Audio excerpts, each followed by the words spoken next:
More than anything, we hope you guys have had a great week. We really mean that. And if you're like us, you like these shorter days, longer nights, and the cold weather of fall, we're here. This is our time of year, and we welcome you to our show. We say we want you to elevate your life by going underground. And by that, we mean supporting independent filmmaking, independent art, independent music.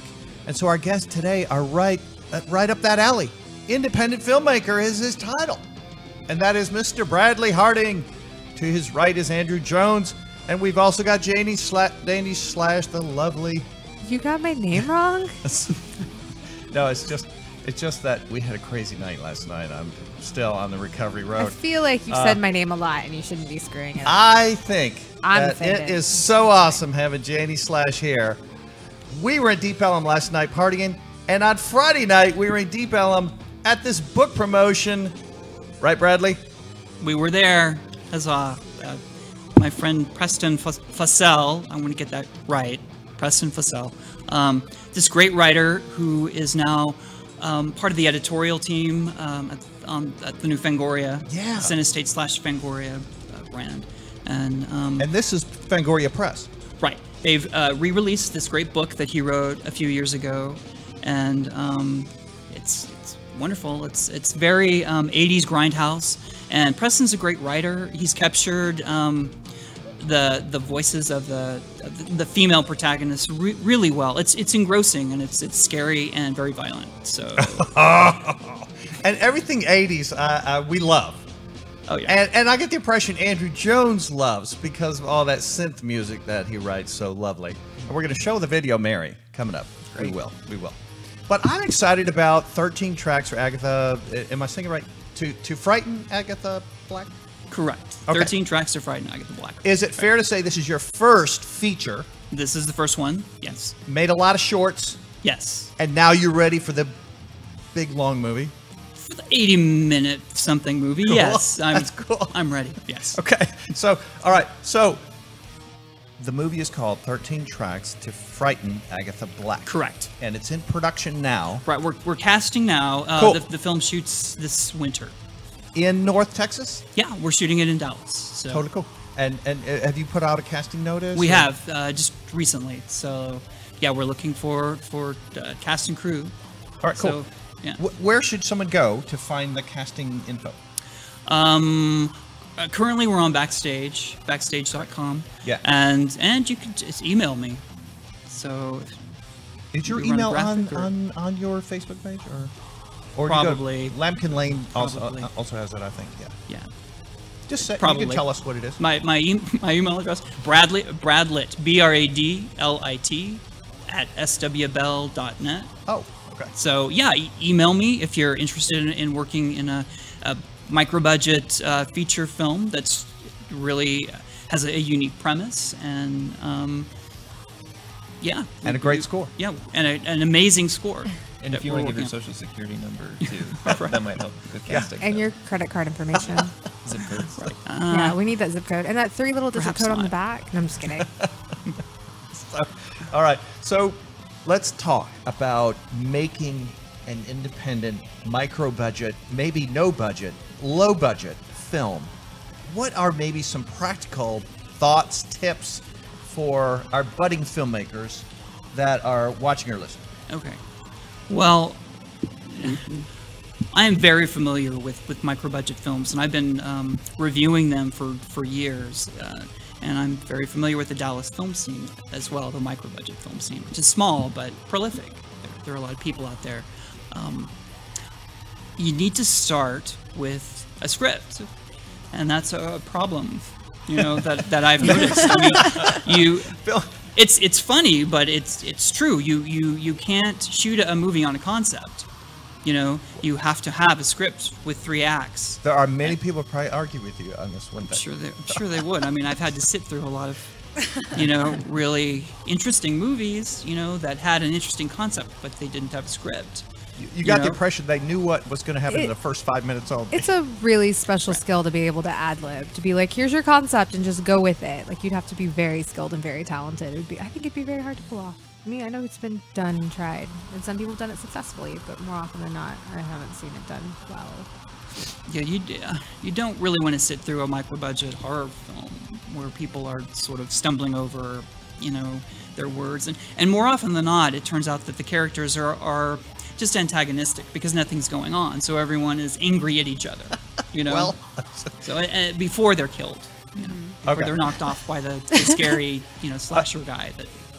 All right. So Andrew might know the answer to this, but I mean, are you able to tell us a little about kind of the premise of 13 Tracks? Yeah, absolutely. Okay. I'm going to giving the script out to some of the potential actors. It's 13 Tracks to Agatha Black is about this young woman who has led a sheltered life, taking care of her agoraphobic aunt in the family home that she's lived in all of her adult life. And there is a tragic episode that leads her to discovering or rediscovering this box of old scary story records that she used to listen to with her late father. And so she starts listening to them again and becoming obsessed with them. And at the same point, there are a series of burglaries and home invasion in her neighborhood, and the stories start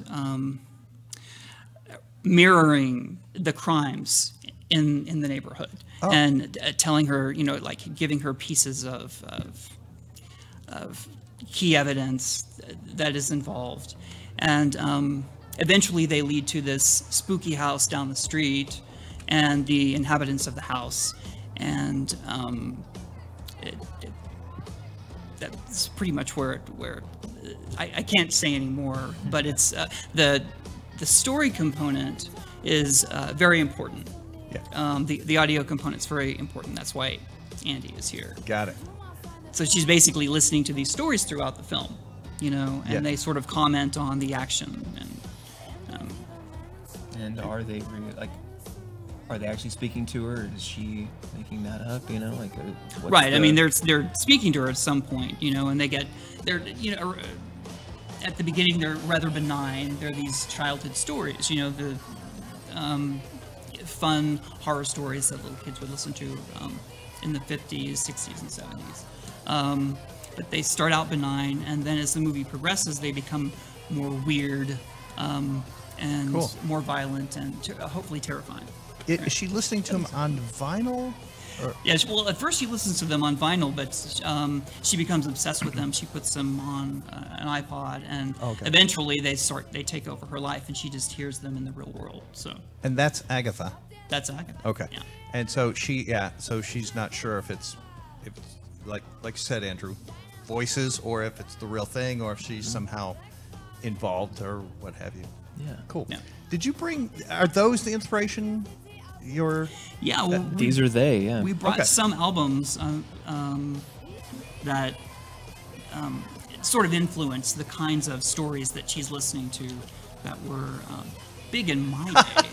Okay. Now, this is from Andrew's collection. No, this one is one of Bradley's. I have some myself. We both have, You have lots of vinyl. Dig these, Cool. So this is one of them. All right, so this is spoken word ghost stories, right? On that, right. Right. Got it. Special effects. That one's kind of unusual. This is a great one. This is an odd cult. Nice. I like that it says this record should not be listened to by the very young or tender-hearted. Thrilling, chilling sounds of fright and the supernatural. I think of myself as tender-hearted. All right, Terror Tales. I don't know if you're tender-hearted. By the old Sea Hag. But Yeah, the really. stories that are in the film are inspired by some of these. Gotcha. So all of the dialogue that you hear orally is what was written in the script, and Andy is taking them and creating very specific decades. You know, I mean, Yeah. for each story, we know when the album was made, the year it was made, and the kinds of music and sounds that were involved in that decade or in that kind of record. You know, like Pickwick or. Well, so let's talk about that. So, Andy, Yeah. you're making the music based on the decade, and it's a lot of synth? Not necessarily. Like so, something like this, right? Okay. One of my personal faves. This has sort of like this synth bed underneath it, but none of it is really musical. It's just kind of there to like set a vibe. So it's real like one or two oscillator stuff just going, wow, you know what I mean? Yeah. So, and even the older stuff too, some of it isn't really synth based because synths hadn't really come that far or weren't very affordable for a lot of people yet. So, like some of these use like scores or stock music stuff. So what I'm doing for the score of the film is a little bit different than what we're doing for the recordings of the, like our stories that Agatha's listening to on her records. So production techniques change from record to record because she's listening to them from 66 or 72. You know, those would handle their beds differently than any other ones, right? Well, okay. So help me understand. Are you saying that you are creating this bed, and if it's from an older decade, you make it a little more crackly, or do I have it wrong? Or? No, yeah, that makes sense. Like imagine if you found some on YouTube or something, and the quality had degraded to a certain degree. So something like Boris Karloff's Tales of the Frightened sounds much worse than something like Louise Huebner's Seduction Through Which is more recent. Witchcraft. Yeah. Okay. Yeah. Right. So production. Slightly. Okay. Enough. Yeah. Are you into, Andrew, older classics? Older films from maybe from 50 years ago. Yeah, I would say, yeah, my favorite horror film is Bava's Black Sunday, aka Mask of Satan. Yeah, a lot of the newer stuff doesn't appeal to me in the same way that those things do, because he had these really dreamy set pieces and he just set a really nice vibe, and that's like my taste. Like that's The style and the atmosphere and the what do I say, Janie Slash? I like all those old Hammer films because of the setting, Yes. atmosphere, fog, It's very atmospheric. castle. The gothic Yeah, feel yeah, of it the all. castles. Yeah, yeah, definitely. Yeah, so that's kind of my thing. Totally cool. What are some other favorites in your stack? Oh, Aleister Crowley. Yeah, this is a good Well, there we go. Yeah. This is You're our familiar. show. Yeah. Oh, okay. Hail. I want you to Okay. be real close to this. Here, Okay. Bradley. Okay. The Evil Beast. So tell me about this one. So this is him. You could find a bunch of copies of this on iTunes. Also, I think this might be like public domain because I see a bunch of publishers putting that out. But it's just him reading incantations. Oh. And not like no music. Well, actually, there are a few of him singing at the end, but there's no like musical accompaniment. There's not like some sort of like composition to it. It's mostly just him reading. Is it like a sing-song type of thing, where you like kind of do like almost like chanting, but with like a little bit? A little bit, yeah, Okay. yeah. He does. It's very. It's like prayer kind of, yeah, in that way. And it sounds like this. So this was recorded a while ago. I don't really know what year. I just see like the year that it was published. But this was probably recorded on like a wire recorder versus tape. So those two things are going to sound differently. So like as we're doing our stuff, we have to take into account like what medium did they use to record this? What microphone did they probably use? This is definitely cool. And try But to emulate that. Is the movie set in present day? Yes. Okay. But you're drawn back to all these decades because Right. of the recordings. Very cool. Yeah. Agatha's father owned a record store, and he was very much into vinyl. And yeah, all of the records that she's listening to, came out well before she was born. She's 30-something. So this is autobiographical. Yeah, exactly. Just kidding. I'm just all right. Trying to be funny. And some are for children, and some are for adolescents. So the Right. Well, subjects that change a Aleister little. Crowley thing. I mean, there's a track that's in the movie that she actually listens to. That's pivotal to the plot. Neat. is inspired by something like that. And Right. there's some stuff very much inspired by our Yeah, old we friend both we Louise. adore this woman. This record this album especially. is so great. Well, tell us a little more about her. I'm not familiar. She's the Witch of L.A., the famous Witch of L.A. Apparently the official Witch of L.A., but once she put that was. out, L.A. was like, no, you're not. Oh. But she Oh, She wow. gave her Yeah, a so she's certificate. It was a big deal. I mean, Yeah. she Ja- yeah. Janie Slash might know her. No, I don't know her. Oh, Is she? okay. What? Is it this Well, one? Louise Yeah. Huebner, she was a I don't character, know. and she was a Facebook friend Yeah, you of were mine Facebook for a friends, while. yeah. I adored her, and that's awesome. her politics were odd for her being being a a witch, witch. yeah. But Oh. unfortunately, she passed away a few years ago. Oh. But she was a character. Yeah. Yeah. And this is a really good testament to her life's work, I think. She very patiently guides you through What is the title of it? Seduction. seduction through witchcraft. And that is great exactly what title. you think Yeah. it is. Yeah. Yes. You would really I like it. You would really Yeah. dig it. She has a very distinctive voice, very kind of New Jersey boy. I don't know. But I don't know lurid what you still. call it. Yeah, but the music that they use is really evocative of what we're trying, to accomplish with a lot of the sound of these albums. Yeah, they use this reverb on her voice that a lot of people were using around there, but it's not really suited for something like spoken word. So there's a lot of this feedback and delay, but it sets such a vibe because we've all heard it before, and that puts you there. It's beautiful. So she's speaking, and there's music in the background. Is that correct? Yeah, Okay. and it's not necessarily like tunes, right? It's just like sound, That's kind of awesome. setting a Right. vibe. And she tells you how to do incantations and When to things do like orgies, That. how many Right. people I have like orgies. it. Right. I need to get a copy of this. Oh yeah, I'm gonna have to go find me one. They're hard to find. Those. I believe But this it. was a gift, a birthday gift. Aw, It was. What It a was. I great know. gift. Bradley. That is, Unselfishly, I don't have that. you Really? don't Yeah, have that? You're a Thank nice you. guy. Oh, Thank you that again. is You are a that is nice a guy. great gift. That's a great gift. We haven't like had an it. orgy yet, but I know how Oh. to do it now. Well, Well, you that's you have good. friends Did it here. tell you when to do it? Because it's important. There are a lot of black candles. I involved. went to a really cool museum. I was just in Ohio, in Cleveland, and it's called the Bucklands Museum of Witchcraft and Magic.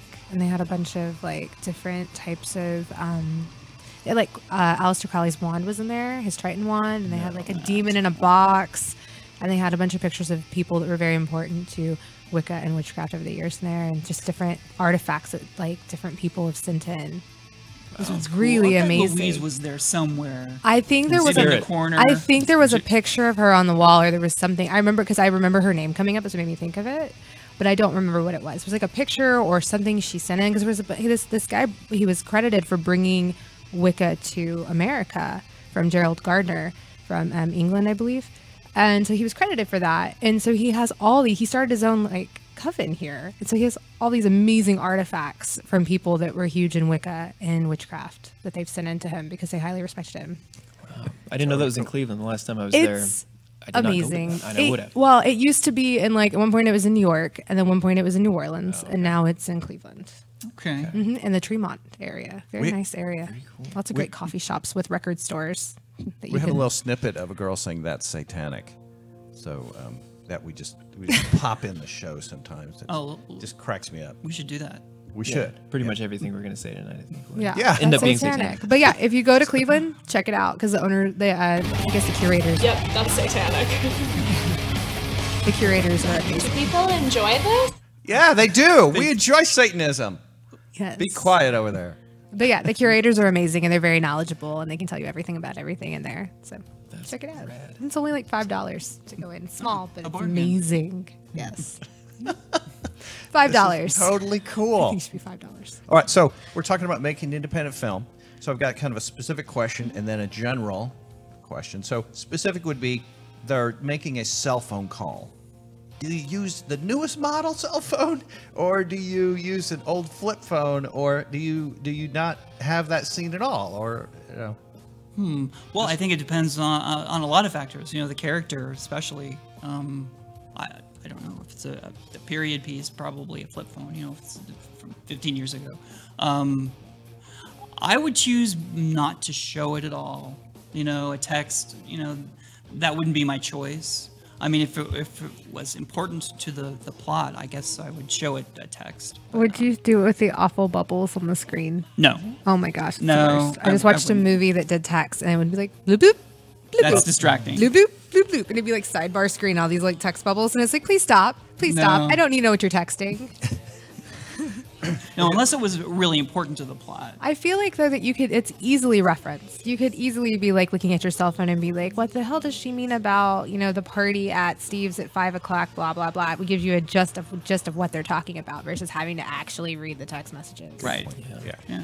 That makes you think of Switch dialogues for the it. Love Witch. Like for so long in that movie, you're not really sure what time is taking place, and then somebody pulls out a smartphone. Oh, right. But Yeah. like you don't really see it too closely, but you see that someone is using a phone. Yeah. And that adds this See, I was going to pull out this a dimension. Bob Newhart reference, where he's, and I know no one knows who Bob Newhart is, but he had this shtick with him. He was on the phone, and he would always repeat what the person said, So reading it aloud would probably be my choice. Gotcha. But it would be that key piece of information. Yeah. So, And Yeah. then put the phone away. But right. Yeah. But isn't it funny to watch 80s movies where they have to run to the phone booth to report that there's a killer loose or something? But those are the best. You're right. At least it makes Oh. more sense than most movies where they're like, oh no, we're in the woods and we dropped our cell phone signal. Yeah, Like, they what always did have I to establish do? that. Oh, there's no. that No, movie Or, Music recently that my was like- battery's dead. It's dying. Or we're stuck in this dark basement and there's no cell phone signal. There was that movie recently that was like it took place in the early '90s or something. You were telling me to check it out, and it's like it's like teenagers, and one of them ends up killing one of them, and they all have to keep it a secret. But like they said it in the '90s, it seemed like, because there wasn't this like, we all have cell phones kind of thing. Like the plot couldn't happen now, Yeah. so they had to set it back then. I don't remember. No. Well, you told me. Okay. I think It's if I ongoing conversations. I feel like if I were to ever make a movie, I would do it in the past where there were no cell phones. Just Right. no cell phones.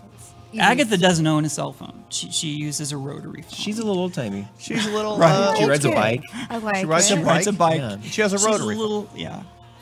I think She's an old rotary soul. phones are super fucking cool. When you need a prop that's a rotary phone, maybe you just have one. But where would another filmmaker go find a prop like that? eBay. I don't Okay, know. all Go right. to a flea market. Gotcha. Thrift store. I go to There are all my sorts of great I go to my antique closet. stores. It's like, okay. We were just in Jefferson, Texas, antiquing. There were a ton. You took photos of me holding one. I was sitting on the fake couch. They set up this scene that looked very like retro. They had like records and old magazines everywhere, and then like this Yeah. retro sofa with a retro rotary phone. It's really fucking cool. That's satanic. Do people really listen to that and enjoy it? All right. That was So, weird. how do you build suspense, Bradley? That's a loaded Wow, question, it isn't is. it? Yeah, that's How a do you load- build suspense? I was hoping that you were being quiet and then like that. That is yes. That's how you build suspense. Yeah. It's Next a dramatic question. pause. All right. No, I was thinking that there would be more to the question, but because I write everything that I shoot, I don't know. I mean, writing suspense is very different than actually shooting it. And sometimes what you see in your head when you're writing a script, it doesn't come out the same, when you're shooting it. So you've got to change some things. Yeah. But as far as filmmaking is concerned, it's important that you capture the image through the lens. You tell the story through the lens, and creating suspense. In a horror film, especially, a lot of it is dependent on the editing, what the editor does with the shots. I mean, the shots can be composed beautifully, but if they're not edited properly, and the music is also key to creating suspense in a horror film. Editing and music, that's a good answer. Right. That's very. You got it right. Well, and John Carpenter, who's one of my favorite filmmakers, tells that story about Halloween and finishing it without the score and showing it to several people in the industry, and nobody liked it. No one. People didn't like it until he added the soundtrack, and then everyone, fell over themselves. Isn't that you know? something? Yeah. No, it's And amazing that's why we have Andrew Jones. soundtrack. That's why we have a great composer. Yeah. Yes. Wherever he is, he's somewhere. Well, speaking of great composing, let's show Mary, can we? Please Tell us a little about. We can find this now on Bandcamp. Yeah, at andrewjones.bandcamp. Okay. .com. And And so we've got both your Bandcamp to show. In fact, there it is. Thank you. Oh, Yeah, there it is. Very cool. It's from Tales of Doom. Yes, Volume 1. Okay. There's more coming eventually. Good. I don't know when, but soon. Yeah. And you're a very creative person. I like being around creative people. Thank you. I get the impression that you got these keyboards and you got your room and it's in dark and you're just making music all the time. Candles. I'm like Vangelis playing. Yes, Vangelis. Yeah. Yeah. Yeah. Rick that's kind of- Wakeman. He's got Yeah, keyboards yeah. everywhere. No shirt. Just, yeah, that's a very synth heavy.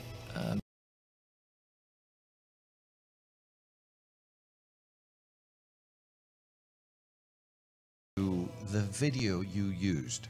Yeah. Well, for Mary. the idea of the song is based on a true story about a woman named Mary. That if you look up on YouTube, In Search of Satan, the old I forget a Frontline report. It's like an hour-long special. Yep. You know, the '80s satanic panic thing. There was a woman whose therapist, and this therapist is famous for having like hypnotized and implanted false memories into his patients. Yep. Mary was one of them. He told her that she was the next in line of a coven that was, and she was going to murder her children, murder her family. So she lost her. I mean, it was a super sad story. She lost her family, she lost her job, lost everything, and thought that she was kind of going crazy too. So the song is, so her husband left her, right? The song is from the perspective of the husband trying to come back to meet her again. And from there, we pulled the video imagery that Bradley edited together from a movie called. Are there any alternative titles to this? It's Asylum of Satan. And I'm that's pretty it, sure right? that's That's the it. only title. 70s movie? Is that- Yeah. William Girdler, 1973, maybe. And it it- was one of his first movies, maybe his second movie. And it really fit the vibe of the song and the artwork, because I was trying to make it this like a pulp fiction, like like the old gothic horror pulp novels, like that cover. Melanie Florio did the art and executed it perfectly. So yeah, it all gelled together with the visuals and the edit that Bradley put together to tell a completely new story from that movie. Like if you watch the movie, it's nothing like the video. Right. The movie's great, though. Yeah. I mean, you should really check the movie out. What? Yes, absolutely. Thank you. And I'm fascinated by the satanic panic period. Yeah. Oh, It's a as trip. are we. Yeah, we need to maybe have that as a separate topic on a future show. Oh, yeah. And we can go just for come- hours on that. Let's do. Yeah. Let's do. Yeah. Let's do on a future date. Sure. And just talk about Count us in. that horrible phenomenon. Yeah. That wasn't just in America, but it bleeded over to many countries. And just That was really fed by television, by sensational journalism, Geraldo. I remember all those talk shows. I mean, that was the real fake news. I mean, it wasn't anything. They kind of created this Made their own stories. epidemic that was not real. yes. And with Mary specifically, like that's a real person whose life was impacted by that, Indeed. and totally destroyed her family and her life. it's- Yeah. Let's- terrible. not, families were torn apart Yeah. because of this, and people serving time in prison for outrageous, unreal claims. It was Salem all over. Yes, Yeah. yes, and if we're not careful, it's 30 years. These things come back, and we need to just be vigilant that this cycle does not come back. Yeah. Yeah, what was really terrible though is that they brought children into it. Psychologists and their parents even were like feeding them. What happened at play school today. I mean, in Mary's story, like in the real story, in the song, I don't get into this, but in her true story, her son, one of her sons, was also institutionalized, and they were telling him that he was also part of this cult. So. Super trip. Yeah. All right. So the video is Mary. The musician / composer is Andrew. All me, yeah. It was all me. It was all you. Yeah, I take full Vocals, responsibility. everything. Let's do it. Watch closely. Listen to what is being done in the name of Satan. Satan. Satan. Hail Satan.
I was going to say modern with very retro feel. Good singing in that too. Oh, thank you very nice. much. and this is that retro wave that is really a thing now. Mm-hmm. And it's hard because I think there was this sort of what do they call that, something Mundi, that like collective movement thing where like a lot of people are part of the same thing without realizing Right it. At the same time. Yeah, I started buying synthesizers and started listening to a lot of people like Mort Garson, aka Lucifer, Black Mask. I started listening to a lot of this stuff before Stranger Things happened, and then when that hit, it was like suddenly acceptable to be like, yes, synthesizers and everything. Yes. So all of this kind of like happened around the same time, and I'm here for it. I love it. I love the sounds. It's like a universal force that was just there, and we're all tapping into it. Synth gods. I think synth and 80s, sometimes you could make the argument that it's bigger now than ever. A lot of the 80s music. Yeah, I agree. And like at the time, I think it had to do with cutting edge technology, because that, those synthesizers were really expensive then because they were new. But it also had to do with budget because they were still less expensive than using like an orchestra and paying. And it kind of gave a fuller sound. Yeah, Just and it was a couple new. of instruments. Yeah, like you never heard it before, and now it's even more affordable. Yeah. And there's that kind of throwback thing of like people my age where we grew up, watching those movies, or like just ahead or just behind them, and now it's like we get to do those things. We get to make those sounds for cheap. Yeah, cool. I'm into it. I wanted to mention too the end. I haven't listened to that in a while. That clip at the end of it with the Satan being repeated. I pulled that off of some like Satanic Panic video. Like the dangers of heavy metal. That might have been the video that it was about metal specifically, and the guy introducing it has to talk about Satan at the beginning. Satan. Yeah. Love it. It just makes me more interested in Satan when you make him. Right. Yeah. And in fact, video cue, I think that's satanic. And do people really enjoy that? I'm just saying.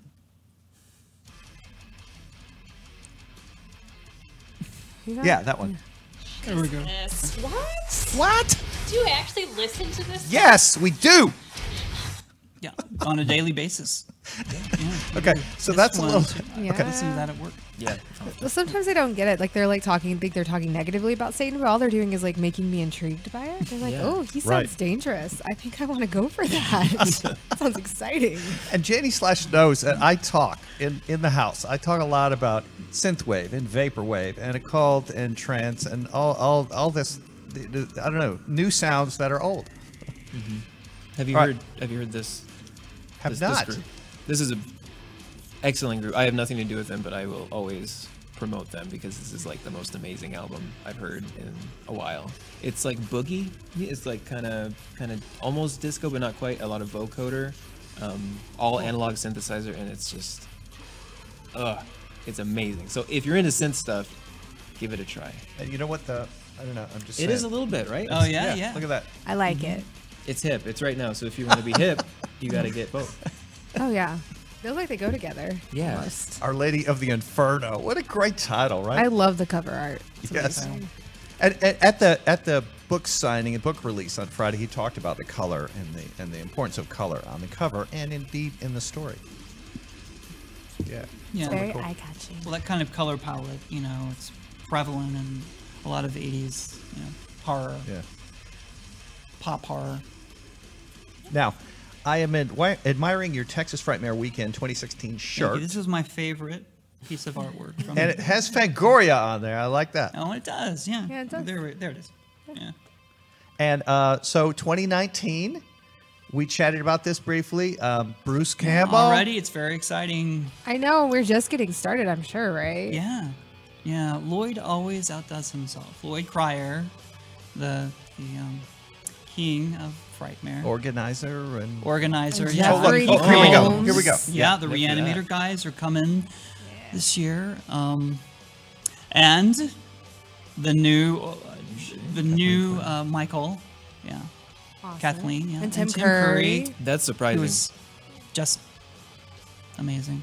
And Bruce Campbell. But yeah, and They announced some pretty big ones pretty early Elvira. on, which is Elvira. awesome. Get you excited. Texas Frightmare, and you're the panel coordinator. right. And that means you work with the likes of all these top Italian directors and Well, I definitely get to work with them. Dario Argento was there a couple of years ago, and that was very memorable. He wasn't feeling very well throughout the weekend. Oh. I felt really bad for him, but he was game, and he enjoyed meeting his fans, and just a really sweet guy. Cool. He didn't speak a lot of English, which made it a little awkward. I was surprised that he didn't speak, better English. So as a panel coordinator at Texas Frightmare Weekend, which a lot of people want that job, you're a lucky man. They can't have it. Nope, can't. So Fight me. what does it mean? You're the person who's going to welcome them in and tell them what is expected and assist them in everything? And Sometimes, I mean, the role has changed over the years. At first, I was calling myself the guest liaison. We didn't really know, I was doing a lot more. But as it's grown, I didn't have time to get people coffee and other things like that. So sometimes I'll work with Lloyd months beforehand. He'll work with, say, Arrow Video or another entity coming in, and we'll use talent from that pool to moderate the panels. oh, cool. So I'll work with the moderators, and they'll choose a subject or certain guests, because sometimes we'll have certain guests and they'll all be from a movie, and so we'll do a reunion panel on something. Yeah. So it's really fun on the back end to kind of coordinate that. But just during the convention, which is crazy, it's controlled chaos. I work with a great group of people who are very invested in making the panels go smoothly and on time. Good. And it's a lot of fun. But now, because it's grown so much and I have a group of dedicated people, I don't do as much, but I'm working far longer because just of different components that I've got to work with. There's a lot of juggling. Gotcha. So That's Argento and Carpenter and Romero and so Yeah, Toby Hooper. Toby Hooper. Yeah, I mean, any- Lloyd's got some really great. Yes. Over the years, it's been awesome. Any wild memories or just significant memories that sort of stand out? Favorite moments or Yeah, well, Dario Argento was a favorite moment. Yeah, I mean, Dario was interesting. Fortunately, I see the Suspiria shirt. Right Yeah. there. Oh, yes. Yeah. I mean, it was when I got this shirt that I was able to shake his hand, Dario Argento. yeah. Yeah. awesome. He didn't know what was happening, but we shook hands. Are you gonna go see the screening of Suspiria with Yes. Bob Lynn? Awesome. We'll be there too. We are gonna be there. Awesome. Yeah. We'll see you there. But Lloyd has fostered this amazing family, you know, of volunteers and who all love what they do. You know, they all get so excited about coming together every year. And it's one of the reasons why I wanted to shoot this feature film, because some of the people that I work with, you know, for this very short period of time, you know, I'm just looking for another reason, you know, to work with them again. But Lloyd has really created this amazing thing, and there are people, fans of Frightmare, who plan all year. You know, any little nugget of information that they can get, they get excited about, and they schedule the entire weekend. You know, and budget for certain autographs, and it's really wild to watch the talkbacks. You know, about people planning stuff. But that's not answering your question. There are a lot of crazy stories, and fortunately, I don't have a lot of negative stories. Most of the we don't want well, that. no, Yeah. no. I mean, a lot of the That's people good. that I've That's worked good. with, that I'm a huge fan of, you know, they've been amazing. Dieter Laser from I remember. Human Centipede. He was really entertaining. He loved being in Texas, didn't he? He did. I mean, and I really enjoyed spending time with him, oddly enough. And Yeah. Udo here, great fun. He is one of the rare people who can drink a lot and remain coherent. Now, is this at the VIP party? So, all day. Yeah. You know, I mean, some people can do that. Charming man. But yeah, it's great to meet you know, people from my favorite horror movie. I've met a lot of the Halloween cast, and they've all been wonderful. You know, meeting Nancy Stevens, you know, that's random, but you know, being able to talk to her about, you know, the scenes that she filmed with Carpenter, that's, you know, that's pretty cool. Yes. So I feel very fortunate. So I think Lloyd and his wife, of course I don't remember her name right now, but that's only because I haven't had my coffee for this evening. Okay. Well, that's what I was thinking. We should have like a coffee in the studio. I You know, need we coffee. should. Yeah, You know? I know, right? We should. One thing I appreciate about Texas Frightmare Weekend is how much they support local and low-budget filmmakers. I like all the showcases they have, specifically the fake trailer showcase. We entered a couple last year with Little Spark Films, and it was a lot of fun, you know, to get and do the filmmaking process. I did acting and some makeup on it, but it's a lot of fun. And to put together something that, you know, could potentially spawn something longer, lengthier, just to get an idea out there and to also showcase talents and skills. I think it's great. And it's also an awesome way to network. It is. It's Lloyd fully supports local Yeah. filmmakers. It's important. Yeah. good. And I got to meet one of my heroes, Claudio Simonetti of Goblin. Oh, he's so nice. Yeah, he was super nice. We talked about synths for like 15 minutes. and Oh, he- no He kidding. didn't have to do that, but we got to nerd That's out together. amazing. Yeah, it was really cool. That is so Yeah. cool. It's great to have, you know, just little moments like that. Yes. No. Sue, I'm so sorry. I Oh, love Sue- Sue okay. Cryer, Sue Lloyd's wife. Cryer, right, So got it. Anyway. Got it. Brain fart. So, No problem. Now, there are a couple other cool events coming up. Horror festivals, horror conventions that we're going to one later this month. It's called Texas Cult Classics. Cult Class. There it is. Okay. Thank you. Yeah. Cult Classic. not familiar with that. Yeah, it's at Bastrop. It's at the gas station. Well, it's not at the gas station, but it's The near gas the gas station from Texas Chainsaw Massacre. Oh, okay. Yeah, I heard about that. That It's happened. at the convention center.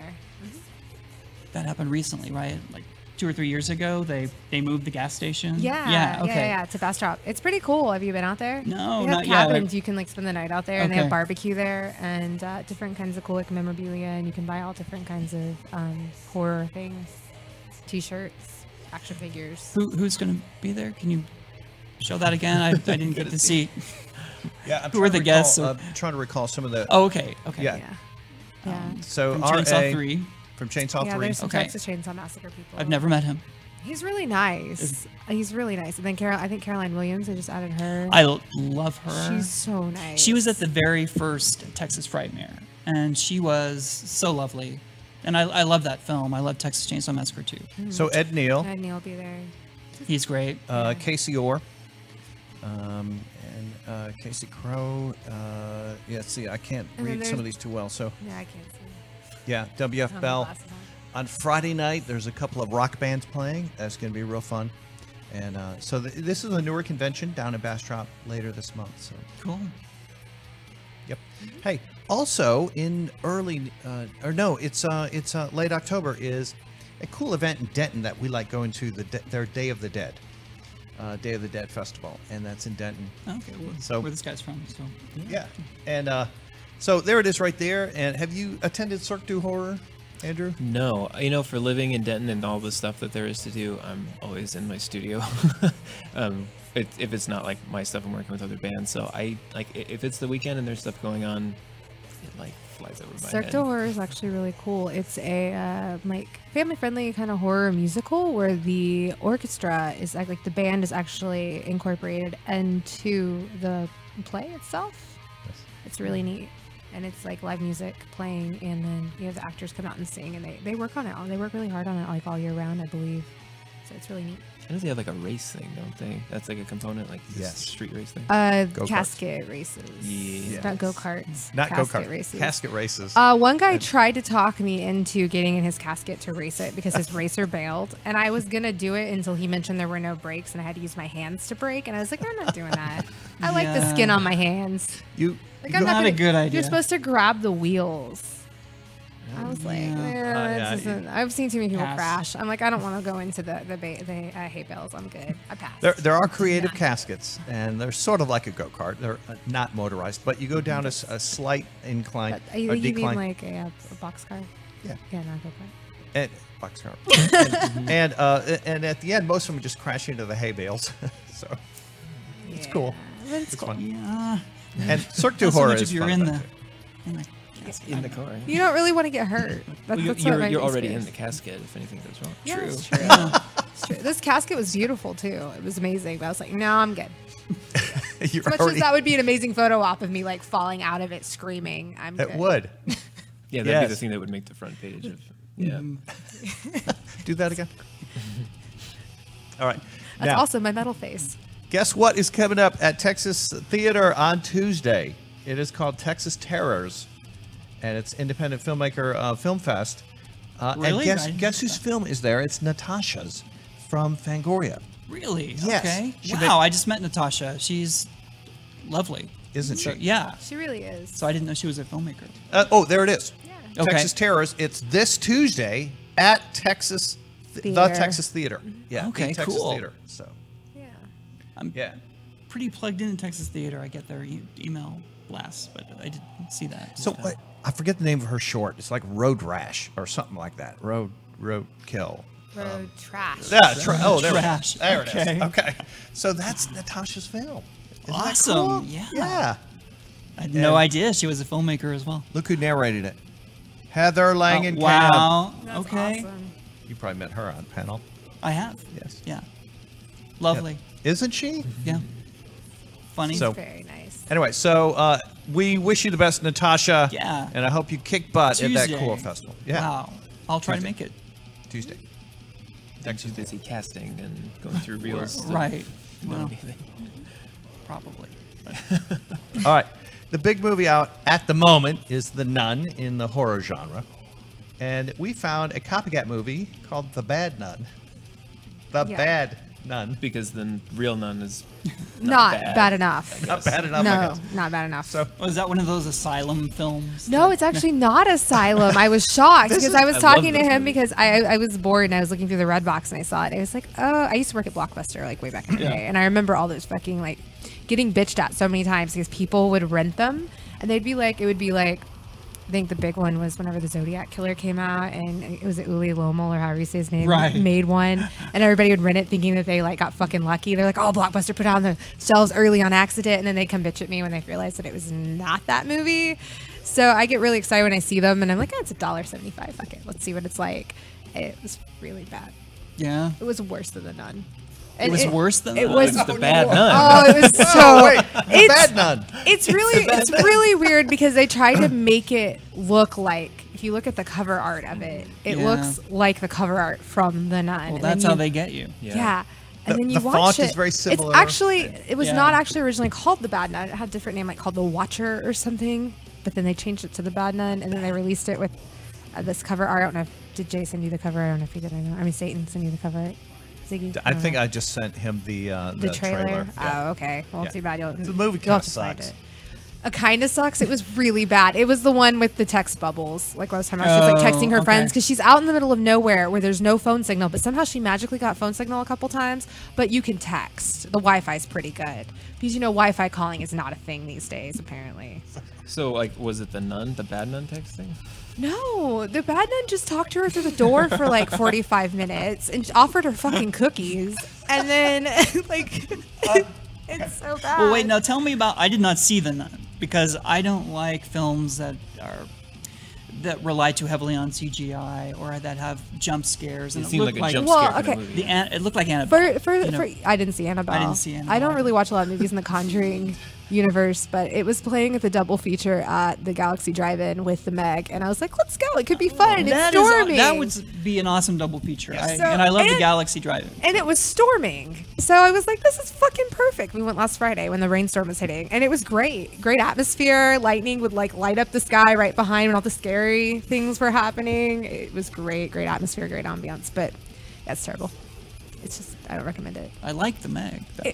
The Meg, I enjoyed the Meg. For what it is. Right. Yeah, For for what it exactly is. what it is. It wasn't anything more, but it was perfectly fine. Yeah. I- Jason Yeah. Statham. Yeah, Right. Jason Statham. Giant shark. Right. And a giant shark. Okay. I was kind of wondering about Jason Statham. I was like, this is possibly miscast, but I was like, okay, I'll just go with it. Right. Well, if you read the novel, he was. He but, was. You know. Okay. Who cares? No, you know what? No, there were a lot of people that said the novel was amazing. When we Oh, posted okay. we were there, I had a friend that was like, oh, that novel was great. Like, so many people talked about the novel being good. I No. didn't like it. You didn't But like if- the novel? I love giant sharks, so I read the first 3 novels. I have Yeah. a shark. And of course, I'm I there have for- a shark tattoo. Okay, Yeah. we'll see. I love sharks. Any too. mega shark thing, any Yes. giant piranha. I think we I'm need to right see there. that on camera a little better. It's a whole You genre can unto actually itself, see my really. shark tattoo. It's like weird position. I like it. It's like weird. There it is. There it we is. go. It's a hula hooping shark. Shark cat. Because I like sharks and hula hooping. Okay, so. All right. But so the nun is, I guess, a nun hangs herself, and so they send a priest and a nun who hasn't taken her vows yet to go research why she committed suicide at what are they called? Convent. At a convent. Is this the bad nun or the real No, this nun? is the real nun. Okay. And so they get there, and this guy takes them up there, and that's where they run into the demon and hear this whole cheesy story, and about something about they need the blood of Jesus Christ to close the portal to keep the evil Valak out, and back someone being someone contained. happens to have a bottle of But Jesus. no, it's like a little crystal, like the size of like a fake eyeball thing. I don't know, with Jesus's blood, because everybody just has that laying around. Sure. Yeah. They found it really easily too. I mean, like, shit. I mean, it was like right there. I gave it Google. a 10 out of 10.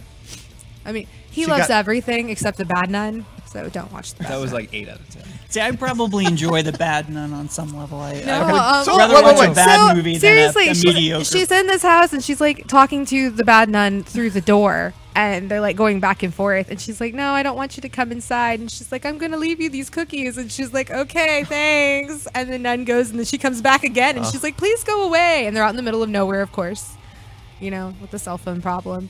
But the great Wi-Fi. I mean, because where you get cell reception, you get great fucking Wi-Fi, because that makes sense, But right? look, it all circles back to Andrew's comment at the beginning, and that is you gotta have a script. Okay. Okay. So, spoiler alert. If Okay. you are actually going to watch The Bad Nun, turn off now. Don't watch. Because I'm going to tell you the ending. No, just tell us. Come on. Wait, Okay. of the bad nun? Yes. The bad- The Okay, Bad well, Nun. Okay, fine. I won't tell you. All right. So But No, go ahead, it's go what ahead. makes it. Okay. ahead. Well, the bad nun is the owner in a nun habit because he has some like repressed issues from an evil nun whenever he was growing up. Because there's this video playing where a nun's like saying stuff to a him. la That's a Psycho. little Yeah, a retro, little psycho yeah. thing. They're Yeah, already- that's what I'm saying. It was kind of like Psycho, but really poorly done, and the actor was terrible. So you're just dying laughing the whole time because he's wearing a nun habit, and he's just like he doesn't even look like a woman. He's just wearing a nun habit, screaming a lot That's with a knife. That's a bit of a Asylum of Satan, isn't it? Oh, cool. Like what? In the flavor. Wasn't there a man? No, it wasn't that. No, Yeah, it wasn't there is. really- Yeah, there is a man in drag. There's a man in drag. Yeah. Yeah. But I think- he wasn't in drag. It would have been incredible and wonderful if he was. Like Like if he was Psycho. trying to be a nun. He's just a man. But it's just a wearing man in a nun habit. Like habit. in a Right. nun. Right. Yeah, and you're like, Yeah. I and think then what he's screaming a lot and running around with a knife. And then he says the voice, and it sounds like Mrs. Doubtfire a little bit. And you know, you're like, okay, yes, kind of. Yes, it's exactly it. And you're like, maybe this wasn't worth my $1.75. I think what And it Andrew felt really long, and it's only like 93 minutes. agrees with us on, and especially me, is watching bad movies. I'm into watching bad movies I sometimes. love it. We watched The Room the other night again. We rewatched The Room. I still haven't seen that. I need to check No, it The out. Room is Great. incredible. Yeah. Do you It's guys the high see it at watermark. the Inwood, or do you just watch it at home? It's I have Bradley never Scott. seen it theatrically, and I should. Well, I 'cause need to. the Inwood is like the place to go Yeah. see those midnight movies. I go to Rocky Horror there. It's great. Troll 2 is a seasonal favorite. We watch that every October, my wife and I. What about Elves? Elves. I haven't seen that. You've never Elves, I seen don't know Elves? Elves. Yeah, Oh, okay. Troll 2. Should I put that on the list? Elves is great. It's terrible, but it's great. Well, Is it more of a Christmas movie? Or a Halloween It's movie? a Christmas movie. Yeah. You know, you gotta have a seasonal Christmas. We have a whole collection of horror Christmas Evil movies. Christmas movies. We have so many. Of course, my favorite is Silent Night, Deadly Night. So, you know. that's a good one. My favorite one is Black Christmas. Black That Christmas is yeah. is great. still terrifying. Yeah. Great. And Not that's the really remake, grounded and though. The remake was pretty Creepy. Yeah, it's very serious. Do you like any of Bob Clark's other films? Oh yeah. Like I mean, he made Children some- Shouldn't Play with Dead Things? You know, that's That's kind of very- theatrical, and it kind of annoys me. I don't know why. But I love A Christmas Story. Christmas Story's great. I just went to the Christmas Story house. Oh, did you? Really? museums. It's right? a museum in the house. Yeah, the house is in Cleveland. Okay. Okay. Oh, that's right. Yeah, they did film Yeah, that. you can. The whole thing. The guy bought the house, read it to look exactly like the set, and everything in there is like completely. You can grab like the leg lamp because they're not like actual props in the movie, and take pictures with it. And they have like a whole setup like the whole movie, and you can just. It's interactive. You can touch anything in there. Take pictures in front of the Christmas tree, holding the bowling ball. They have a Red Ryder. It's amazing. But yeah, so you like Christmas Story? Death Dream, Death which Dream, I just yes. got. Was it Severin? They just got a Blu-ray release, and it knocked me out. I love that film. So, Yeah. I love his I release. want to. It's great. Really fun. I think it's great that he directed like one of the scariest Christmas movies and one of the most beloved Yeah. Christmas movies. It's such a good contrast. It makes me so happy. Right. I didn't like Children Should Play with Dead Things. I love the title. The first time I watched it. The second time I watched it, I actually kind of enjoyed it. And the ending is good. I like the ending of it. Like Okay. going to the ending is kind of. It's one of that those lead movies actor that I was want to annoying. like. I want to like it, and I've seen it, at least 3 times, but it's a slog. Yeah, no, it's hard to get through, but the ending's cool. So I want Andrew to show us some more satanic themed LPs. Oh, So whatever you've got there Afraid we're that you out. recommend. well, okay. I want to talk a little bit more about this. Yeah, it's the name of the band is Lucifer, right? Yes. Well, this is it's a pseudonym, kind of. If that's the right word for Mort Garson. He was a master synthesist, and he's like more of a he was like a real traditional composer. He has a few albums that are like just strings albums, and I'm not sure why he chose to do this, but it's all like kind of spooky sounds, but they're very well composed, and they're all performed on Moog synthesizers. So we have titles like Solomon's Ring, Incubus, The Evil Eye, Exorcism, and so they're all these very scary sounding songs and pieces, but Cool. it's just so well executed, and it is very of the time in the production techniques they used. Of course, recorded to tape, probably through 2 preamps, and the reverbs and delays that they used are so evocative of something you would think is I called black love math. this review. I love it. It's necessary. I mean, it's something that Bradley and I share, and we Yeah, I listen to always come this a back lot. I this. have it on my iTunes, and I will, be writing. and listening to That Black would be Mass. an LP to play on vinyl. Really? Yes. You Oh, don't yeah. want it on CD, right? Yeah. Because I got into it on digital, and then I ordered this, and it was like, yeah, That's amazing. completely different. yeah, you have to listen to it on vinyl. On vinyl. Didn't I find this and try to get you to buy it at one point? You might have, I'm pretty Jamie sure Slash. I Oh. did. He didn't Oh. buy it. Should have bought it. We were at, It's very obscure. Yeah, we found it at a record shop in Eureka Springs, is where I believe I saw it. And I was like, look, because anything that says Lucifer, Satan, Black Mass, or anything like that, Devil, I buy I'm it. always like, hey, Satan, look at this. And he's always like, ooh. Then he starts YouTubing it. Or if the movie, if the bad movie has the word Satan or Lucifer in it, I just go ahead and buy it. Gosh, we have so many bad movies. If it's from the sure there's a lot. 70s, I'm there. Oh, yeah. Oh, yeah, if- like The Satan's golden age of Doll. satanic movies. Yeah, yeah, yeah. Now, That's when all the good ones were made. look, we got a couple of trailers that I kind of wanted to just throw out there and ask you guys your opinions on them. There's a new movie coming out that is called The Public Image is Rotten, and it's about Johnny Rotten starting punk and then forming Public Image Limited. And it's sort of it really is a documentary. Just kind of a cool. So let's throw it out there, and I want you guys' feedback too.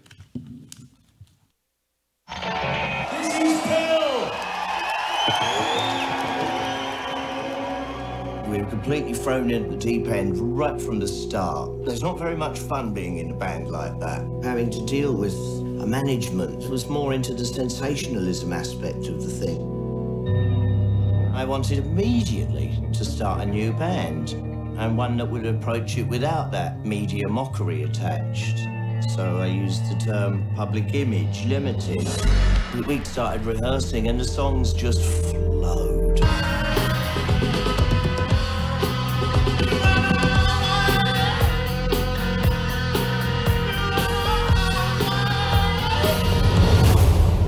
The way that record starts out really changed the landscape. It was like a diagram of how to write a song. We were quite a wild band. There was always a huge undercurrent of danger. You know, when push comes to shove, you shove back. The media wanted to bury me. I had to really, really fight for my survival. Metal Box, it changed my life. It's one of my favorite albums ever made. When I left, I said to someone, I'm going to leave. I'm gonna be leaving. I'm leaving the band. The list was damn well endless. Rise was what kicked everything off again. The success of that song was what, Virgin had wanted at that time, remember, a hit record. Because up to that point, I hadn't considered that people actually really respected me inside the music world itself. John gets up and he starts singing. There's a kind of wind that he creates. You just sort of put your sail up and... Hello! Are we ready, boys?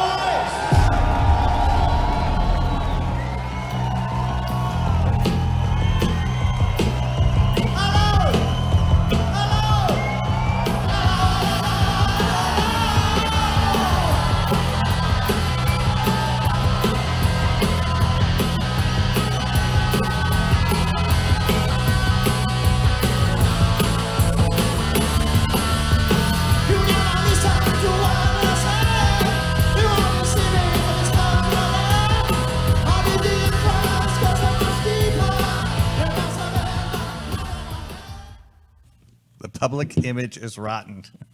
The story of Johnny Rotten and his post-Sex Pistols band. I don't know. I just thought it was fascinating. Yeah. Yeah, I don't know much about him, but it looks like a really well-made documentary. That's the kind of thing that would suck me in, Yeah. and kind of that post-punk world. Yeah, and you've heard so much about Sex Pistols. It's like, that's cool. We're not going to have to talk about them. We're going to talk about Public Image Limited, which there's not really a whole lot of. I mean, like beyond the Wikipedia, like that's where I've had to get all my information about them from. I remember seeing one single. I can't remember the name of it, but it was on VH1 all the time for some reason in like 99, 2000. That wasn't from around that time. Like it was, like one of their last singles. And all I ever knew of them was that one song. Yeah. So that would be really interesting to see, because then you get the whole history. They made some crazy droning music and one sort of almost semi-hit, almost a pop song. So. Yeah.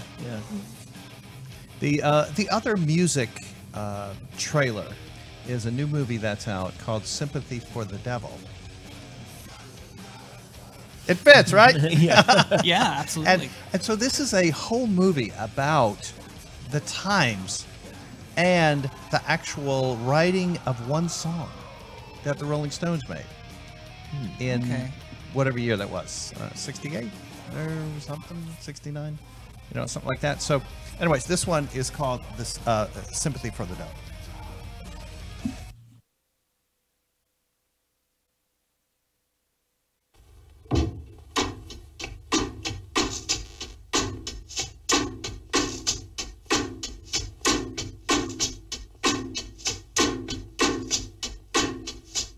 Cupid Productions present a Jean-Luc Godard film. Let me introduce myself. I'm a man of wealth and taste. I've been around here for many a long, long year. So many a man's soul and paid. Let's not get involved. You're being tricky anyway. Let's just watch. They say this slowly.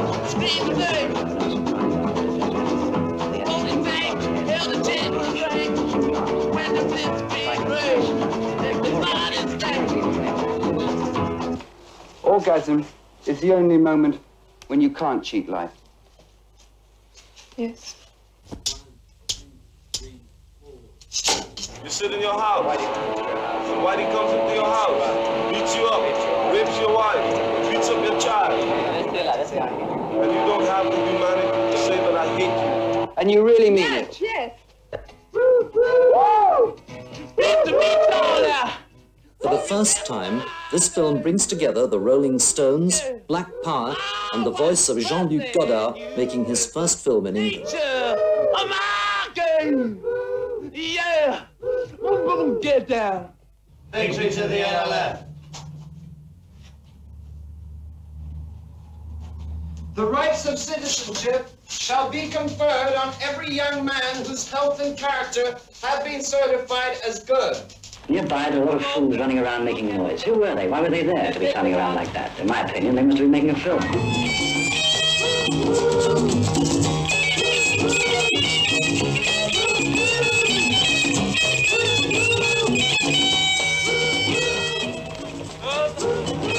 Yes, it was all a waste of time. I've got to do something. Got to get away from this mess. So long.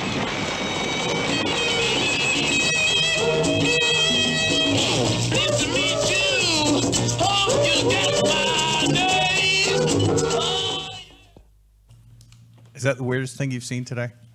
I would watch the hell out of that just for the studio footage. Like, I'm not much of a Stones guy, but like seeing how songs were made and like what mics they used to record it. Yeah, I love that stuff. That it was a unique mic, wasn't it? Yeah, the first one, it seemed like that was a demo or something because it was so like super cardioid, and then they moved into a mic that I thought he would use. It looked like a Neumann U67. Like in the end, when there's like that little puff thing in front of it, that made more sense. That looked like probably the final vocal thing. But that, yeah, I love looking at that, wondering, and yeah, piecing that together.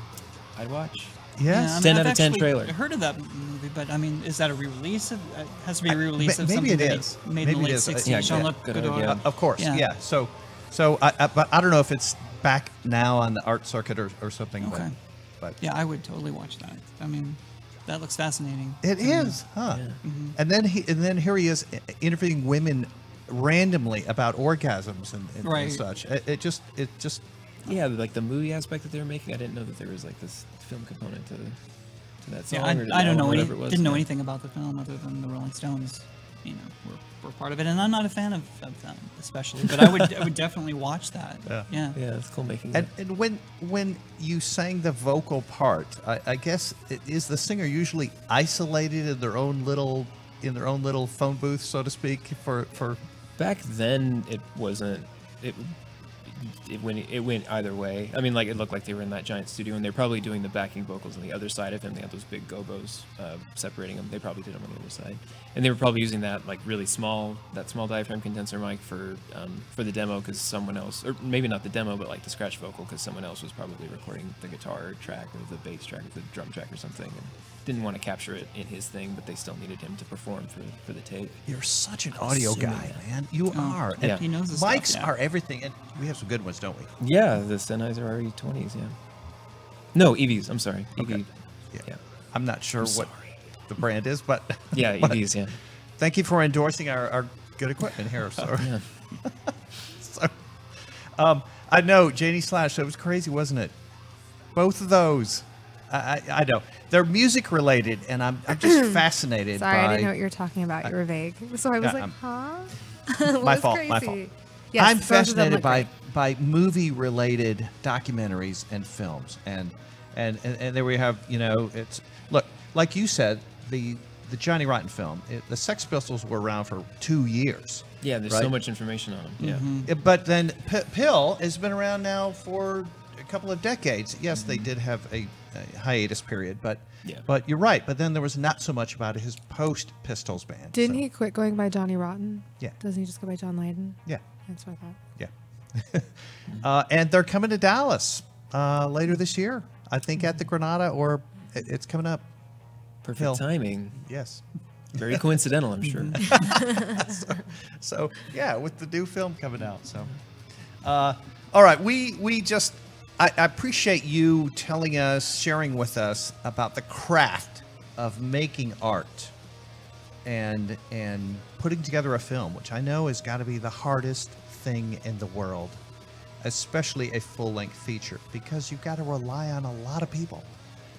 So right, is part of it also the script, but then people you trust working on your team? Right, absolutely. When it's a micro-budget film, yeah, you want to surround yourself with people that you can count on, and you know, who are hopefully as passionate about the project as you are. And I've been very lucky, you know, to have that. And Frightmare has kind of allowed for that. You know, I've met some really interesting local creatives through that convention.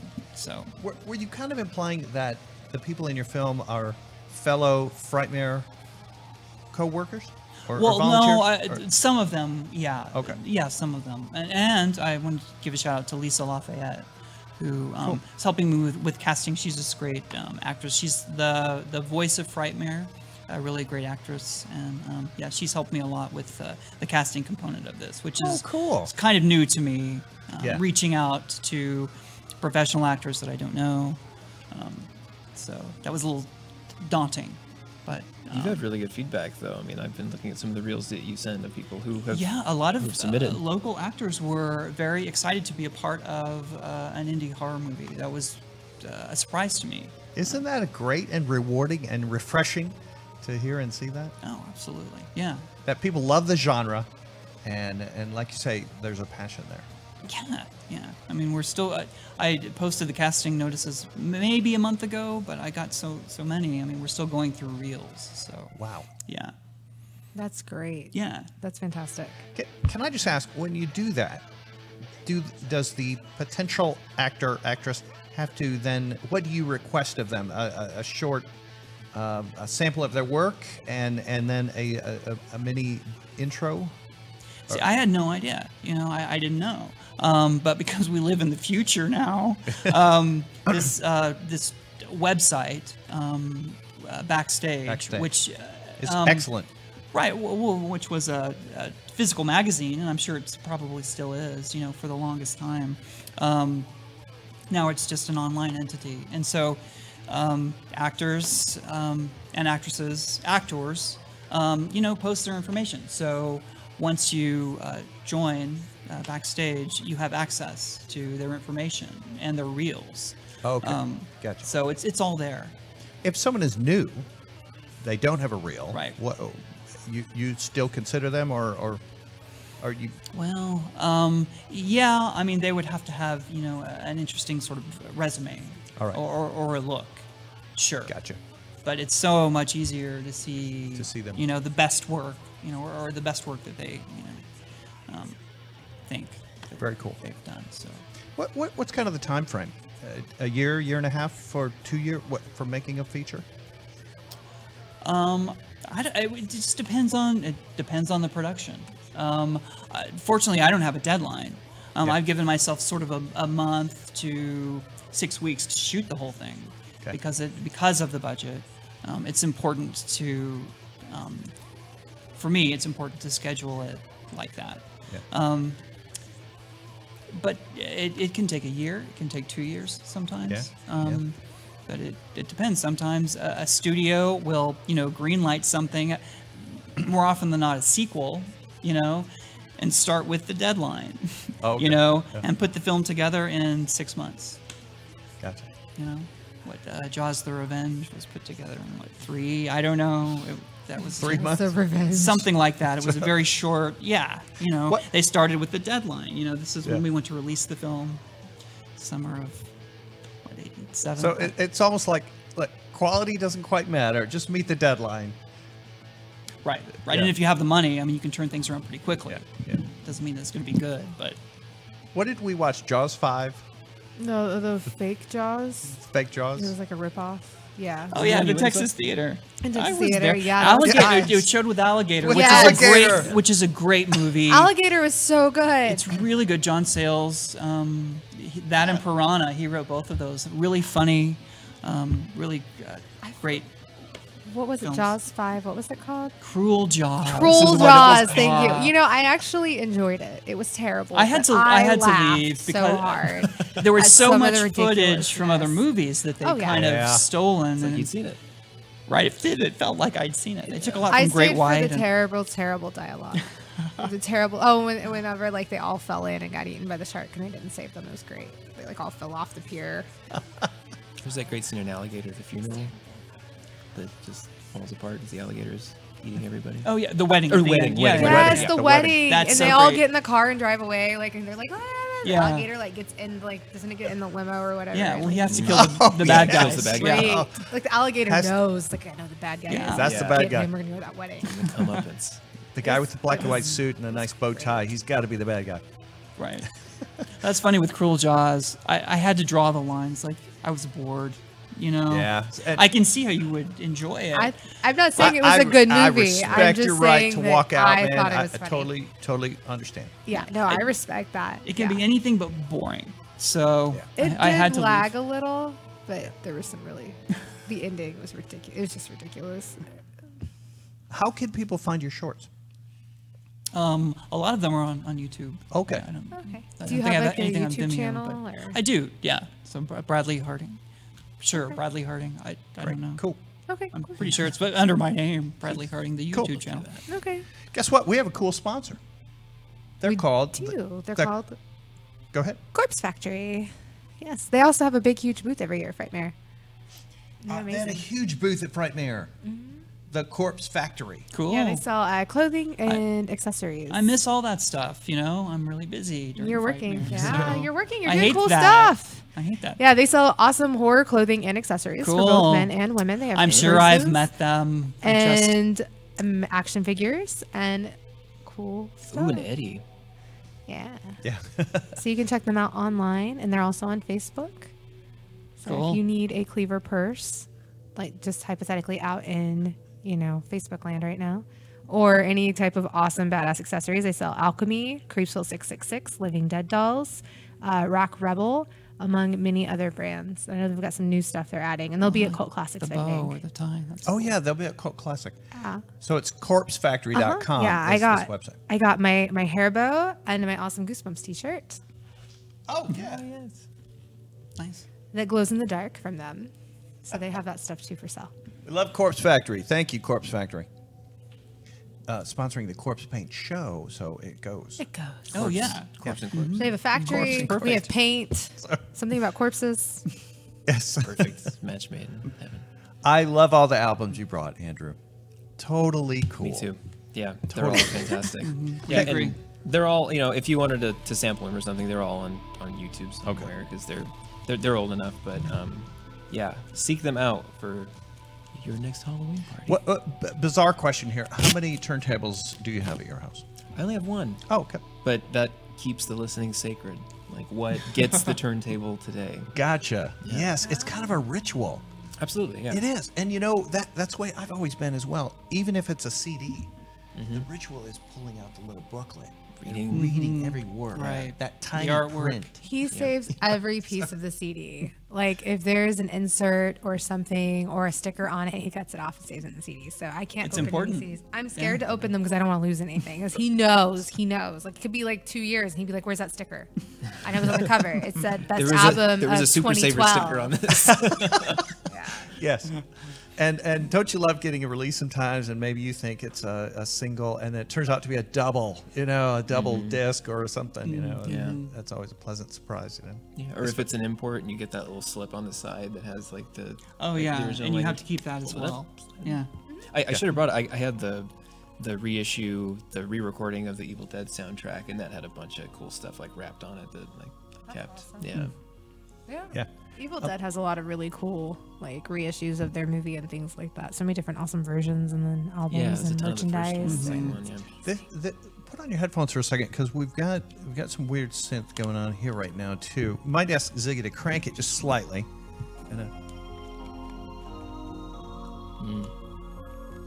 And I'm not sure of the artist or anything on this track, but we kind of create our own underbed with various artists. Yeah.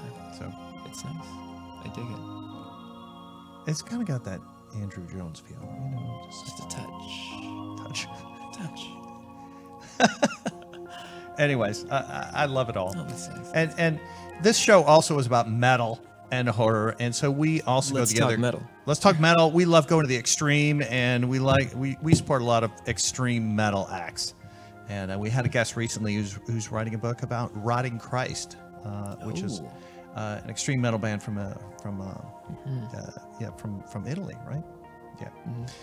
And so we like all that too. I love the mood music. I love the 80s synth and that retro wave.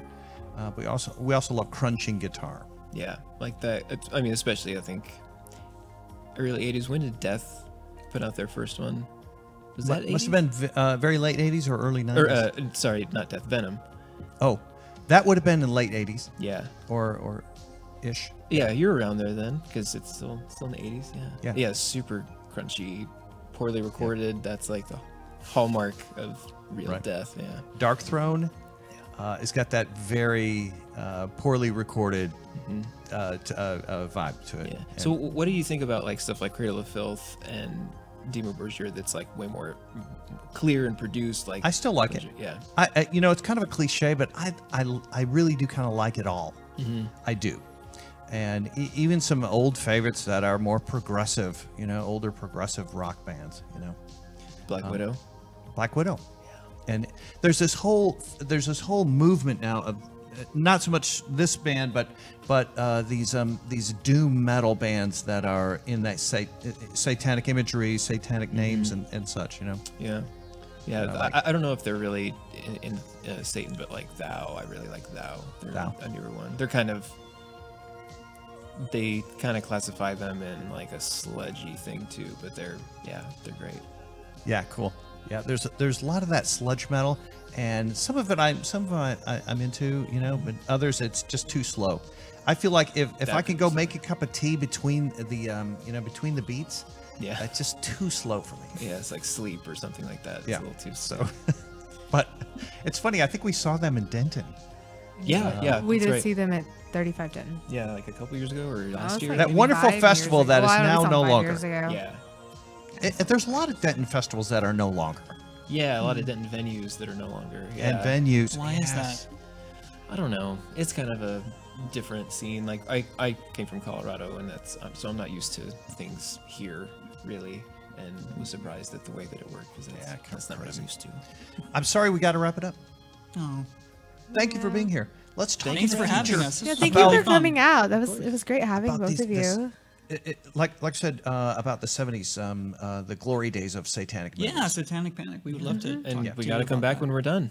With the movie, all the announcements you got to let us know. And thank you for supporting, local filmmakers. I really appreciate that. Yeah, and Satan. And Satan. Yeah. Thanks, you guys. Have a great week. Here's an announcement. We are going to be out of town next Sunday. And so the show will be a re-air of a great episode, but we're actually going to be attending Trans Pecos Festival in Marfa. We're going to Marfa cool. to see the lights. St. Vincent was just announced as an artist there, and and lots of others. Thanks, guys. Thank you.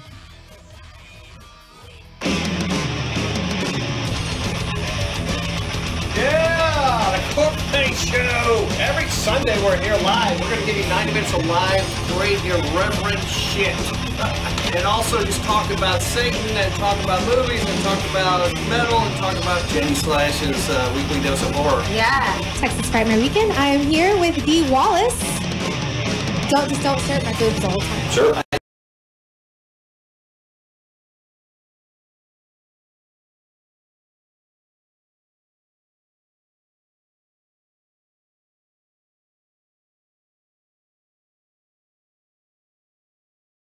Show rules!